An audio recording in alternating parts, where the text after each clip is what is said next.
নকল সাহেব মন্দাকান্তা সেন। শোনো শোনো সবাই, একটা মজার কথা শোনো। ব্যাপারখানা রহস্যময়, সন্দেহ নেই কোনো।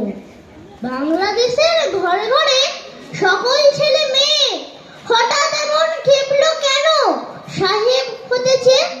বাঙালি বাপ মায়ের শিশু যখন গেল স্কুলে, অন্য ভাষার চাপে নিজের ভাষায় গেল ভুলে। ইংরেজি আর হিন্দি জানে, জানে না কেউ বাংলা। শিক্ষিত কি বলে এদের? এদের বলে হ্যাংলা। অন্য লোকে নকল করে, নকল করেই ধন্য। আমাদের তো লজ্জা পাওয়া উচিত এদের জন্য। এই ভাষাতেই রবি ঠাকুর লেখেন গীতাঞ্জলি, নোবেল পাওয়া সেই ভাষাতেই আমরা কথা বলি। এমন বিরান মর্যাদা আর কটা ভাষার আছে, আমরা কেন বিকিয়ে যাব অন্য ভাষার কাছে?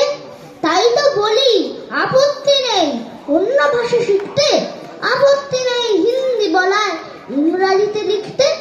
কিন্তু যারা নিজের ভাষা বাংলা গেছে ভুলে, তোমরা তাদের কান্তি দিও আচ্ছা করে মুলে।